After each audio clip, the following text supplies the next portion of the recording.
Nang marating na nila ang lugar ni Maestro Florante, agad naman nilang tinungo ang bahay nito.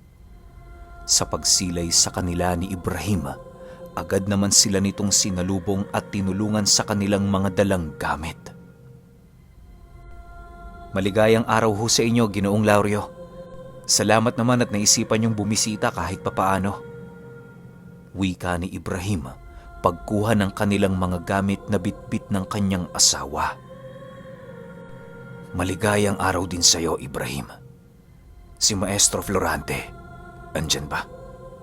Tanong naman ni Tandang Lauryo. Kasabay ng pagwika nito ay siya namang paggabay sa kanila ni Ibrahim, papasok sa kubong kanilang tinitirahan. Nang makapasok na sila sa sala nito, agad naman silang nakita ni Maestro Florante na abala sa kanyang sinusulsing tela. O Lauryo, napabisita kayo. Ano ang kailangan mo? Bungad na tanong ni Maestro Florante. Maestro, pwede ho ba tayong mag-usap? Meron ho kasing binibigay na mensahe si Pilo Carpio. Kailangan mo itong malaman sa lalong madaling panahon. Sagot naman ni Tandang Lauryo. Nang marinig ni Maestro Florante ang sinabi nito, agad naman niyang inutusan ang iilang mga albularyo na naroon sa silid.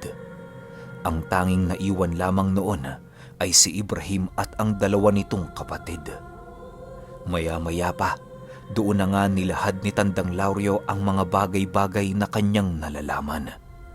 Ikinuwento niya din noon kay Maestro Florante ang tungkol sa isang naglalakbay na antingero na pumapas lang ng mga amumongon.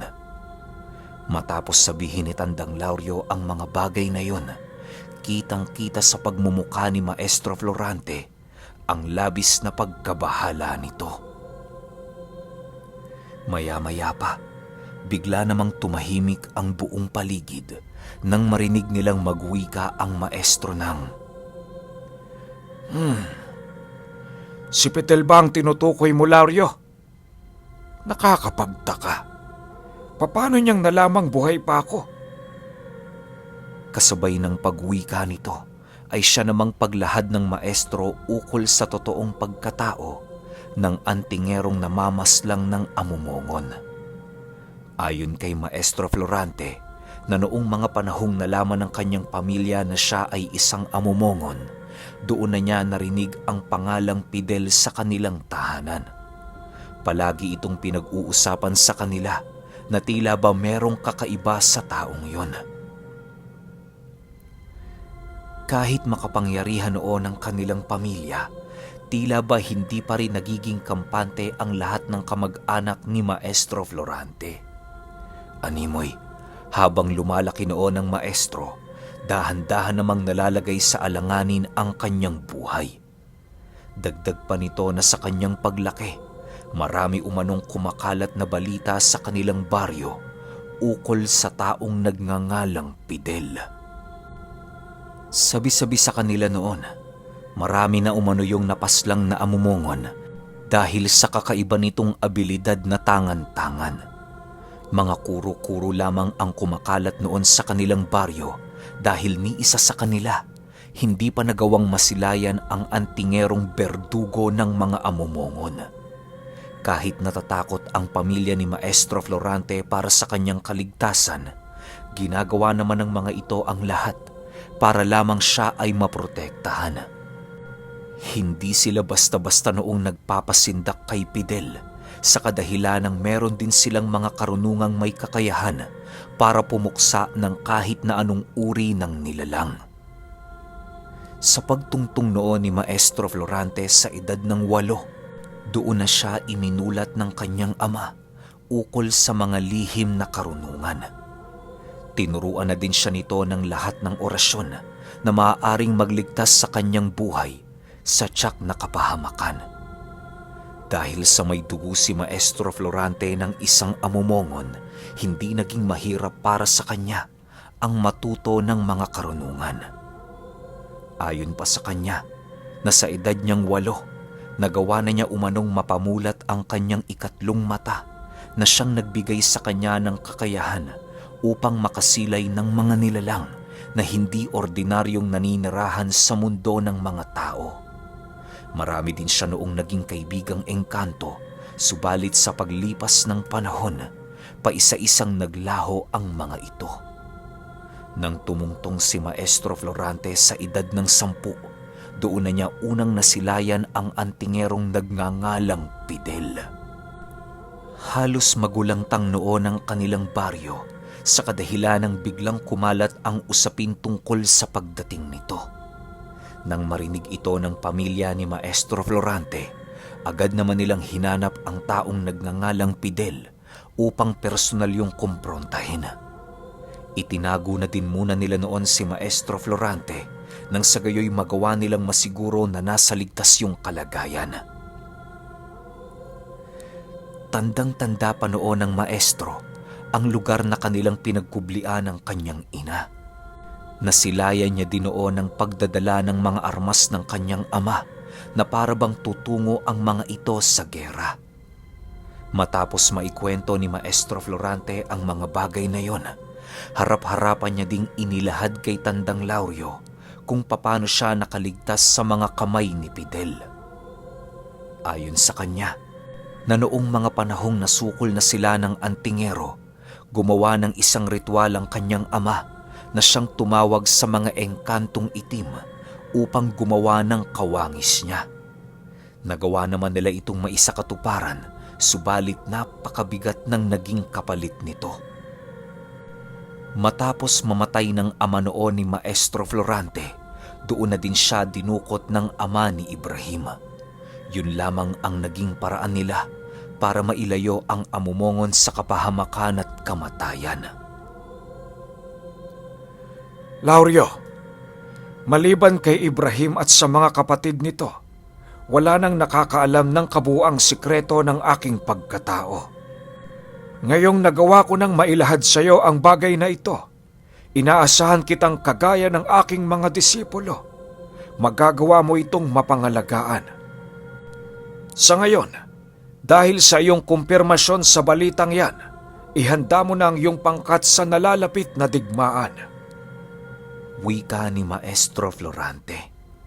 Nang marinig ito ni Tandang Laurio, agad naman siyang tumango upang ipakita ang kanyang pagsang-ayon. Matapos ang kanilang pag-uusap, agad din namang nagpaalam si Tandang Laurio na babalik na siya sa kanilang baryo. Sa kasagsaga ng kanilang paglalakad, mahinahong ipinaunawa naman niya ang mga pangyayari sa kanyang asawa. Linda, huwag mo sanang ikakagalit ang gagawin ko. Kailangan ko kasing tulungan si Maestro para naman kahit papaano makabawi ako sa kanya. Wika ni Tandang Laurio. Laurio, kahit ayoko, wala din naman ako magagawa para pigilan ka.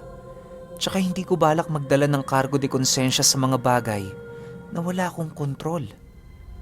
Bahala ka kung ano ang gawin mo. Ang sakin lang naman mag-ingat ka at huwag na huwag mong kakalimutan ang iyong responsibilidad bilang padre de pamilya. Kahit demonyo ka sa paningin ng iba, tandaan mo Laurio, hindi magbabago ang pagmamahal ko sa iyo. Sagot naman ni Linda. Matapos itong marinig ni Tandang Laurio, pinili na lamang niyang tumahimik upang hindi na gaanong humaba pa ang kanilang pag-uusap. Kilala niya kasi noon ang kanyang asawa na kapag nakapag-umpisa, kung saan-saan nadadapo ang paksa ng kanilang pinag-uusapan. Sa pagbalik nila sa kanilang tahanan, agad namang naghanda si Tandang Laurio ng kanilang makakain. Pinili niyang magluto noon ng pinatuyong bangus dahil sa yon ang alam niyang pampakalma sa nagwawala niyang asawa. Sa pagsapit ng hapon noong mismong araw, kasalukuyan naman siyang nagpapahangin sa labas ng kanilang tahanan. Maigi niya noong pinagmamasdan ang mga bituin habang patuloy na inaalala ang mga nangyari noong nakaraan. Sa pagpapatuloy ng kanyang pagmamasid sa kalangitan, bigla namang napadalaw ang kanyang mga gabunan upang siya ay mabisita. Nang maramdaman ni Tandang Lauryo ang presensya ng mga ito, agad naman siyang tumayo at nagwika ng, "Pasok, walang tao dito maliban sa mag-ina ko." Matapos itong marinig ng kanyang mga gabunan, paisa-isa namang nagsipasok ang mga ito upang tugunin ang kanyang sinabi. Magandang gabi, Tandang Lauryo.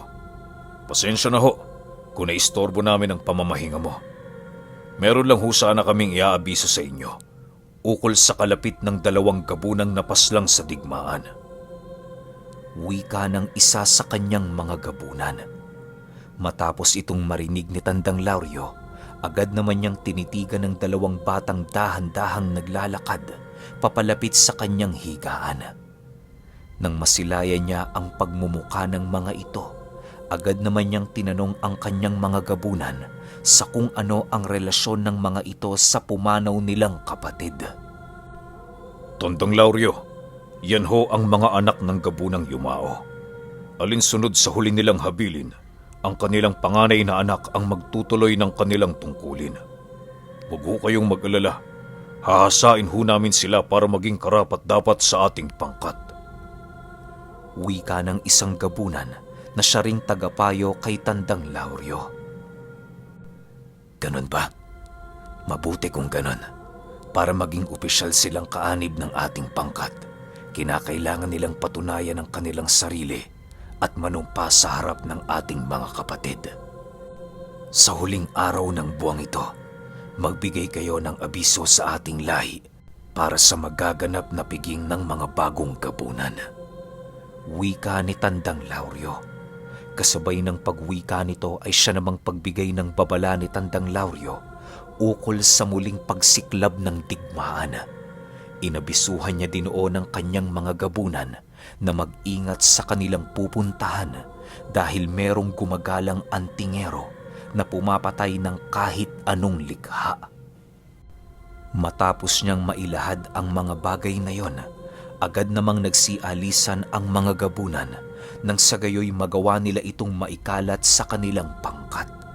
Mariinding ipinagbawal noon ni Tandang Lauryo ang paghahanap ng kanilang mga kauri ng pagkain sa ibayong baryo. Anya, na hanggat hindi natutunto ng kinaroroonan ng antingero, wala silang magagawa kung hindi ang pagtiisan ang mga pagkaing natira para sa kanilang pangkat. Sa paglalim pa ng gabi, napagpasyahan na noon ni Tandang Lauryo na pumasok na sa kanilang tahanan upang magpahinga. Maaga pa siyang natulog noong mga oras na yon sa kadahilanang kinakailangan niyang makalikom ng lakas sa pagsapit ng 1 linggong gapasan. Kinaumagahan noong mismong araw, maaga pang dumating si Ibrahim sa kanilang tahanan upang yayain si Tandang Lauryo na gumapas. Ginoong Lauryo, nandirito na ho kami nila Maestro Florante. Matagal ka pa ho ba? Tanong ni Ibrahim. Sandali lang, Ibrahim. Palabas na ako. Pasensya na kayo. Nagluto pa ako eh. Sagot naman ni Tandang Lauryo pagkalabas nito. Matapos niyang makuha ang mga kinakailangan niyang gamit sa pagsasaka, agad din naman nilang binagtas ang daan patungong palayan. Hindi pa man nakakalayo sila Tandang Lauryo sa pamamahay nito, bigla naman silang natigilan nang marinig nila ang pagtawag ni Maestro Florante. Pagsipat nila Ibrahim sa likurang bahagi ng kanilang dinaraanan, laking gulat na lamang nila nang masipat nila si Maestro Florante at ang kanyang 2 kapatid. Bakit ho, Maestro? Gagapas din ho ba kayo? Tanong ni Ibrahim. Oo, iho. Gagapas kami. Tayo na't mauhuli na tayo. Sagot naman ito. Matapos nilang mag-usap, agad din naman nilang ipinagpatuloy ang kanilang paglalakad patungong palayan. Gulat na gulat noon si Tandang Lauryo sa kadahilanang yon ang unang pagkakataon na nagkaroon ng interes ang maestro sa paggapas ng palay. Nang tuluyan na silang makarating sa napakalawak na palayan, agad naman nilang binagtas ang daan patungo sa bahay ng may-ari nito. Panatag naman noon sila Tandang Lauryo na magagawa nilang makagapas sa palayang yon sa kadahilanang naging kalapit ni Ibrahim ang may-ari nito. Ilang minuto pa ang lumipas, agad namang nagbigay ito ng senyas na pwede na silang gumapas. Dali-dali naman noong binagtas nila Tandang Lauryo ang daan patungo sa kahon ng palay nang sa gayoy madali nila itong maumpisahan. Sa pagpapatuloy ng kanilang paggagapas, napansin nilang napakaraming magsasaka ang nakikigapas din sa lugar na yon. Nang masipat ni Tandang Lauryo si Maestro Florante, napansin niyang hindi nito pinagtutuunan ng pansin ang kanyang trabaho. Palingalinga lang yon sa paligid na para bang meron itong taong hinahanap. Maya-maya pa, napagpasyahan naman noon ni Tandang Lauryo na iwan ang kanyang trabaho, makausap lamang ang maestro. Maestro Florante, may problema ho ba? Tanong ni Tandang Lauryo. Wala naman, Lauryo. May pinagmamasdan lang ako. Huwag mo na akong pansinin. Tapusin mo na yung mga dapat mong tapusin. Dahil sa sinabi nito, agad din namang bumalik si Tandang Lauryo sa lugar na kanyang pinagtatrabahuhan. Itinuon na lamang niya ang kanyang atensyon sa paggagapas nang sa gayoy madali niyang matapos ang kanyang trabaho.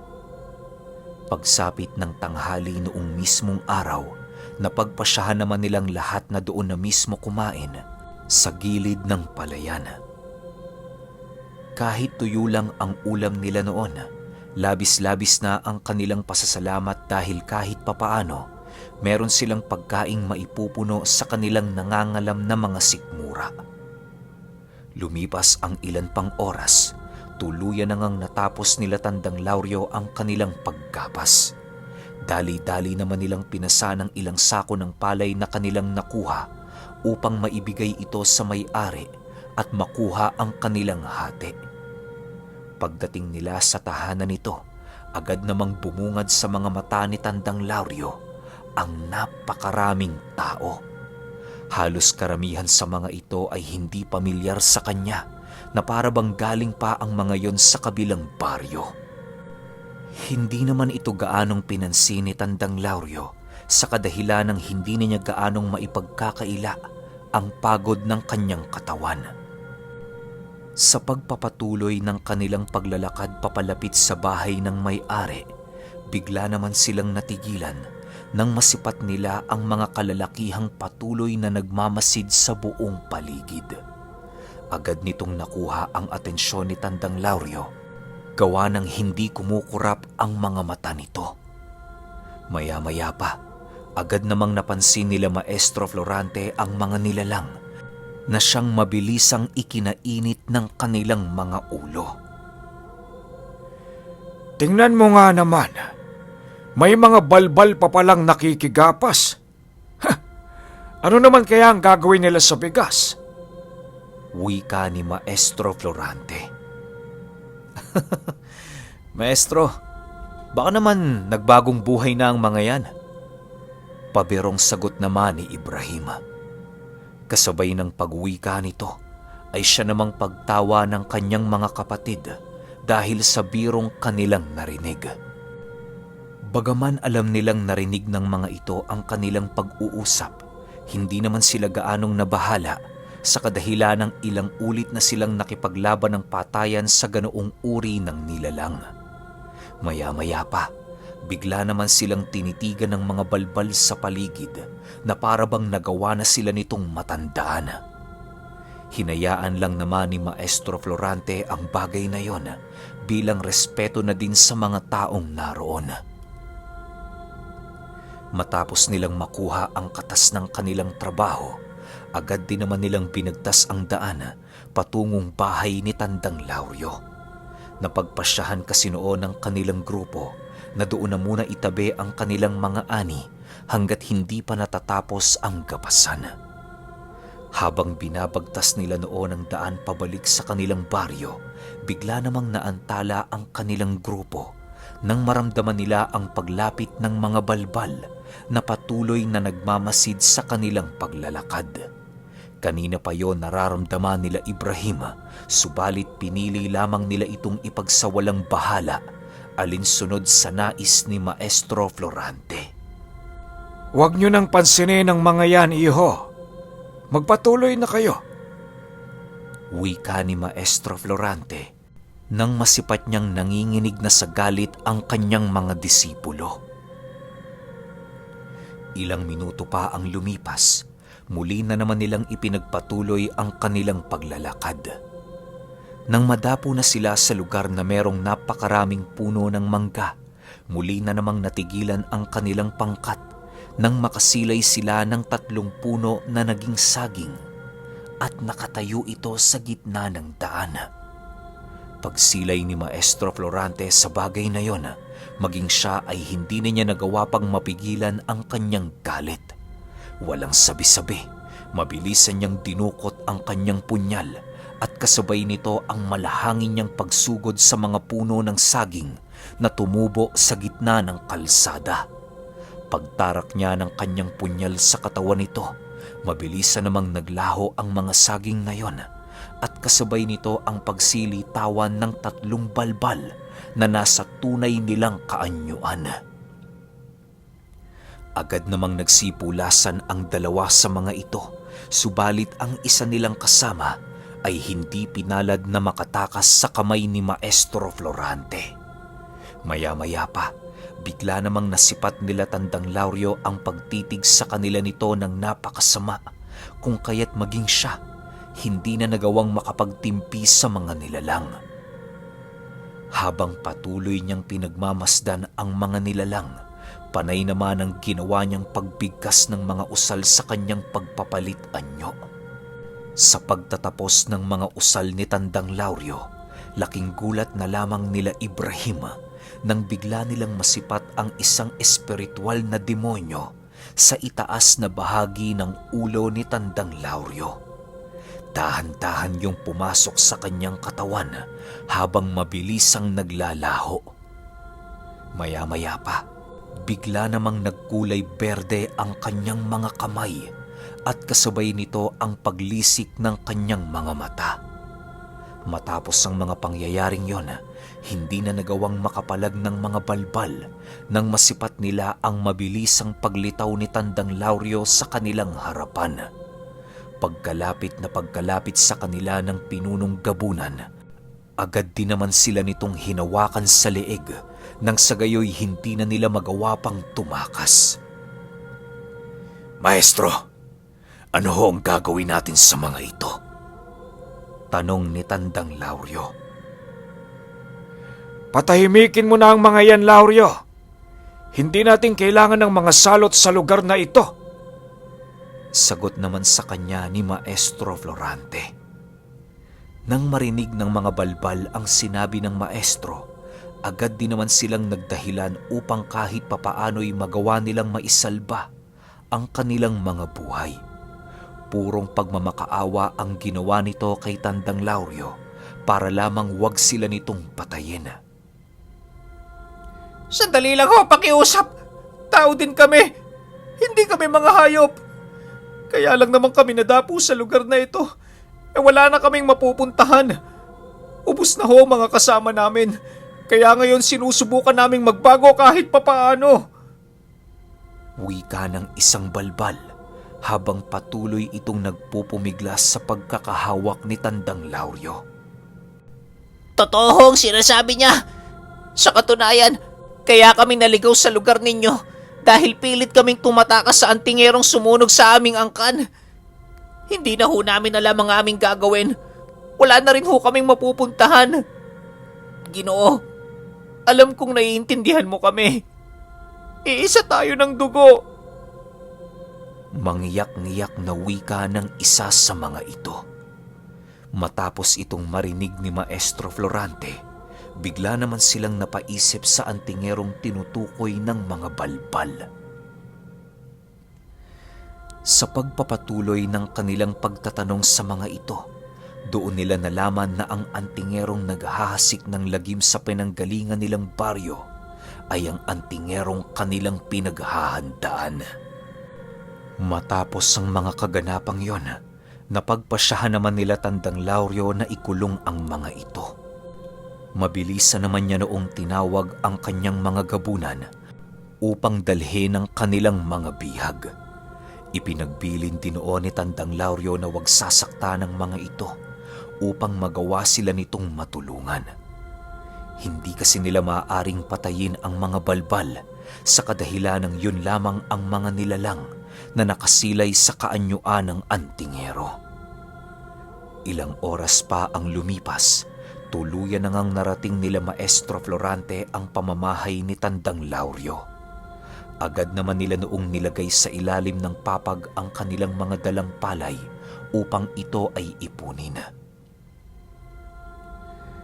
Dahil sa medyo may kadiliman na noong mismong gabi, napagpasyahan naman nila Maestro Florante na doon na makitulog sa pamamahay nila Tandang Lauryo. Mas mainam ngang doon na sila magpalipas ng gabi nang sa gayoy magawa nilang mapag-usapan ang susunod na hakbang ng kanilang pangkat. Medyo naaalarma na din sila noon kahit papaano sa kadahilan ng nagawa na nilang makumpirma na malapit na sa kanilang baryo ang antingero. Lauryo, abisuhan mo ang iyong mga gabunan na pag-igihan ng pagbabantay sa lahat ng sulok ng baryo. Sabihin mo sa kanila, huwag silang pakakampante dahil maraming pamamaraan si Fidel upang mapasok tayo nang hindi natin nalalaman. Wika ni Maestro Florante. Sa pagpapatuloy ng kwento, doon na nga masisilayan nila Tandang Lauryo ang antingerong pumapaslang ng mga amumongon. Okay, malamang sa malamang, gera't bakbakan na naman ang susunod nating episodes. Pero yun nga, sad to say, at na-post ko na rin sa Facebook ko ng ilang araw na, sa page, tsaka sa group natin, na after nitong 36, last 3 episodes tayo, tapos wala na. Tapos na yung pinunong gabunan natin. Ang mangyayari ngayon, 6:15 Sunday. Monday, 6:15, yung 37. 37. Tas 38 Tuesday, 6:15. Tas ang finale natin siguro Wednesday ng 6:15. So, pahintay na lang ako. Medyo nakakalungkot na balita yon kasi may isang serye na naman tayong matatapos. Pero lahat naman ng bagay may katapusan. Yun lang. Salamat.